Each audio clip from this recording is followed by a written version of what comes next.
Welcome back to the Snack Walls podcast. I'm Mike Roberts, your host, and we're here to talk about increasing and maintaining diversity in tech beyond the perks. While companies think they can lure people in with unlimited PTO and dogs in the office, we're here to talk about how you keep them.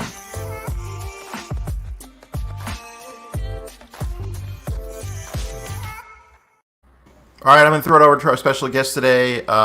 Can you tell us in a few sentences who you are and what it is that you do? Sure. First, Mike, thank you for having me on the show today. It's a real pleasure. My name is Scott Rosenblum, and I'm the president and founder of Level PR, a tech-focused public relations agency. I founded my agency with over 20 years of experience working with a variety of tech companies and tech startups. And at Level PR, I still do that to this day, working with tech startups to help publicize their stories, their narratives, and their brands, with a specialty in working with fintech, e-commerce, and retail tech companies. Awesome. So that's why we have you on the show. You're interfacing with lots of tech companies, so I think that's awesome. I'm hearing from some of those leaders in those companies that finding diverse talent is a challenge. What are your thoughts?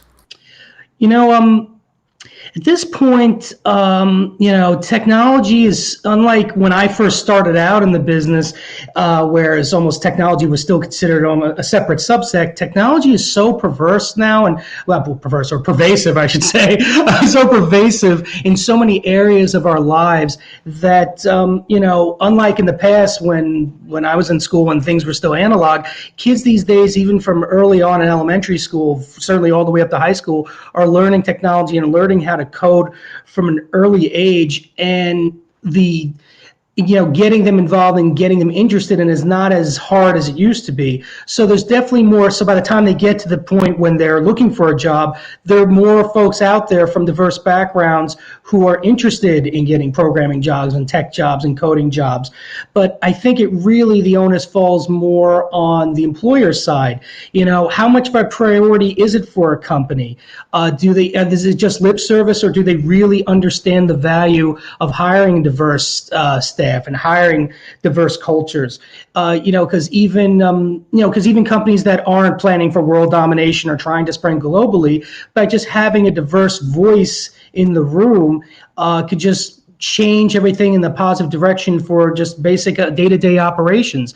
And in having that different worldview can change how a product is made differently, or how they work with customers differently compared to the usual preconceived vision that a company's founders might have, which, let's face it, is usually white and liberal. So I think it's less about the difficulty of finding diverse applicants and more about how important the employers are really making it.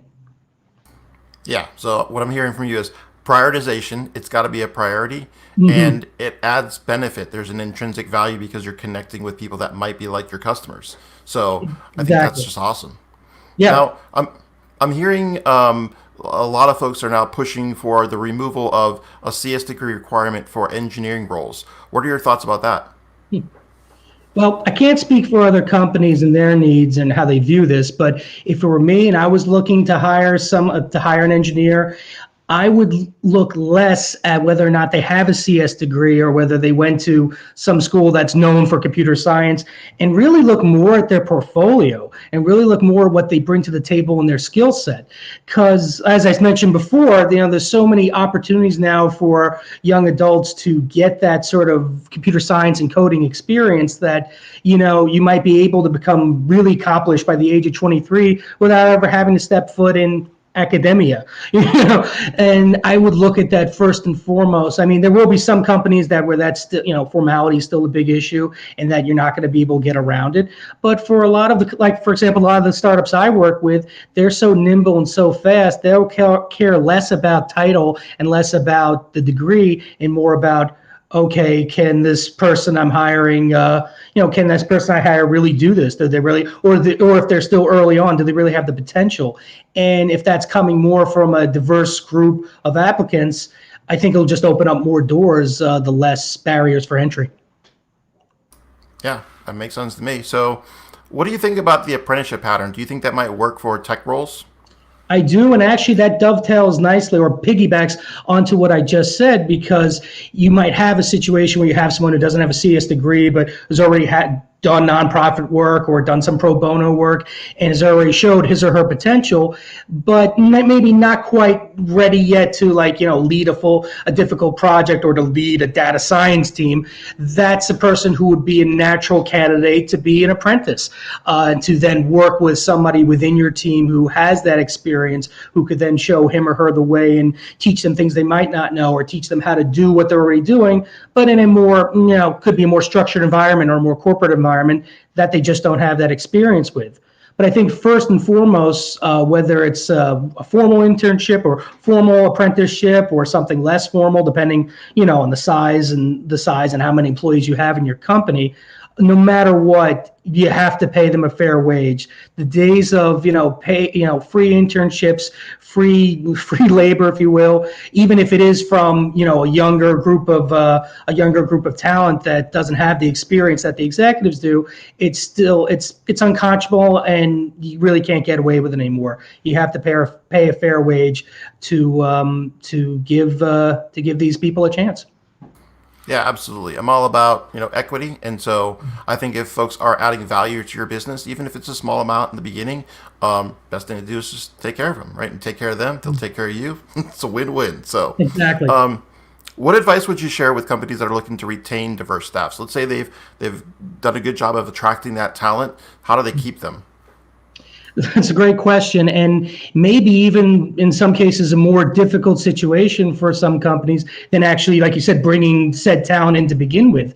As we know in Silicon Valley, with minority candidates, turnover is a big issue they have, and even smaller tech companies as well. And I think the biggest thing you could do is do what you do with anybody.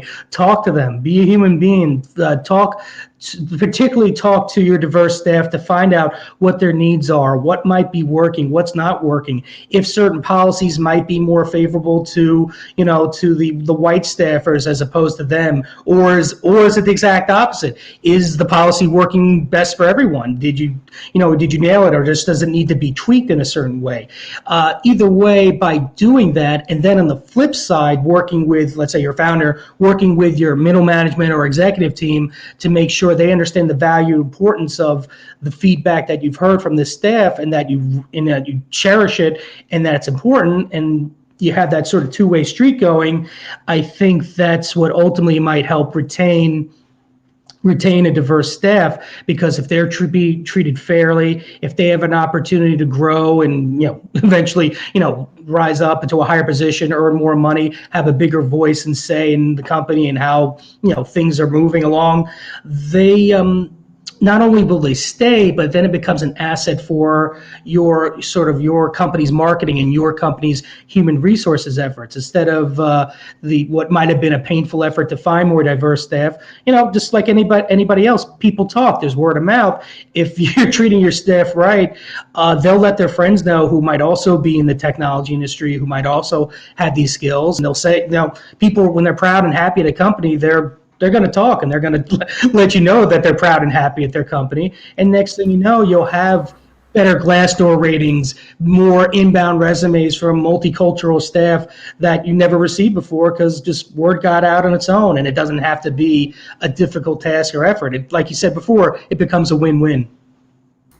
Yeah, and it's a little bit of work up front, but then you start gaining momentum. Like you said, it starts getting easier and easier for you to attract that talent, and then obviously to keep them, because they're going to have more of folks that act as a support system and an infrastructure that kind of makes it feel like home, right? Makes work feel fun again. So I like that. So who's somebody like yourself that you would like to acknowledge as a leader and should be invited to be a guest on a podcast like this? I would like to nominate a good friend of mine who I think would be a great candidate for this show. His name is Perry Simpson. He's a video expert, video editing expert, multimedia expert, and he's formerly used to do web and video journalism for publications like PR Week, and really has I think could really bring a unique perspective of what it's like to be a minority working in the media industry and doing what he does. And also he brings a unique perspective to the art and the vision he's trying to bring out with his video works today. Awesome. All right, so he's on the radar. I'm gonna be looking out and see if we can get him on the show. Right. Where can we find out more information about your company? Sure. Some of the best, probably the most direct way to find out information about my company is the website. It's www.levelpr.co. And I stress the .co. Even to this day, you might have seen this, even to this day, I can't tell you how many times people put the M on to make it .com, and it takes them to like a 404 error page or something. And, like .co is not that new anymore, but I still have to stress it. It's important. levelpr.co. I could also be reached at my LinkedIn profile, which is if you type in Scott Rosenblum, spelled like Blum, pronounced like Bloom, Blum, my profile will come up. And of course, there's also my Twitter feed at SDRosenB. Though I will say it's not all tech focused or HR focused. You might see a lot of, Stan tweets about the Philadelphia Sixers, Syracuse Orange. I'm a big basketball fan, so you have to deal with that. Awesome. So you get some of that personal stuff in there. That's good. I like it. A little flavor. All right. So this is the toughest question of them all. What have you been snacking on lately? What's your favorite snack? That's a great question. My weakness lately, and I'm trying to take a break because there's really, like most snacks, there's no nutritional value in this thing whatsoever. Have you heard of the tortilla snack Takis? Yeah, yes, that's a good one. The famous purple bag, aka particularly the purple bag, the Fuego flavor. It's delicious, but it's kind of like delicious hot fire. They're these little cigar rolled tortilla bites. They're almost like sticks. You bite them and you get that taste of like that sort of sweetness, but you also get the heat. And then the Fuego flavor has this intense lime aftertaste. So you're getting this sort of all at once, this like sweet, hot, and a citric taste. And for a while you're okay, but you're like, oh, this is so tasty. This is so interesting, exotic. The fire heats up. Exactly. And then you keep, even by your fifth or sixth, you're like, okay, something's happening. And then if you keep going, your mouth is just basically on fire. I don't know what the Scoville units are for this thing, but it's if you search for Takis on YouTube, you could find snack eating challenges. Where I saw one the other night where a couple dudes were trying to down like 2 whole bags of this stuff, the full size bags, and by like halfway through. Oh yeah, by halfway through bag one, this one dude was just like, I can't. I feel like I'm about to vomit. And the other guy almost went through the whole 2 bags, and he won like 10 grand. I'm like, dude, that was like 10 grand in like blood and sweat money. You're gonna be in the bowl for the rest of the night.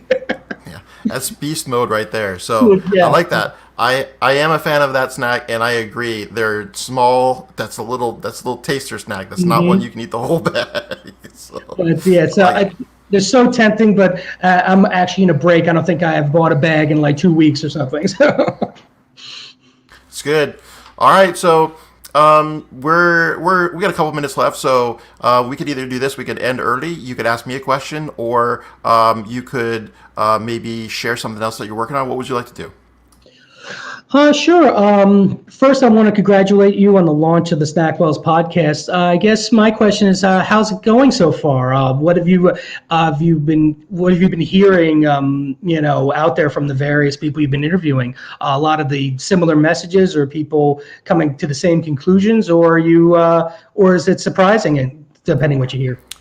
It's surprising. I'm actually hearing a lot of diversity in the responses, and I'm picking up something new from every conversation. So I'm finding it super interesting to have just a variety of folks from across the spectrum. We've had folks at really super big tech companies, smaller tech companies, on the periphery of technology. So I think everybody's got some valuable insight, at least so far. So I don't know when we get to episode like 300 if I'm still going to have that same opinion, but we're getting there. I mean, we've recorded about 50 episodes so far. We've released a little over a dozen or so, and it's fun. I like having these conversations.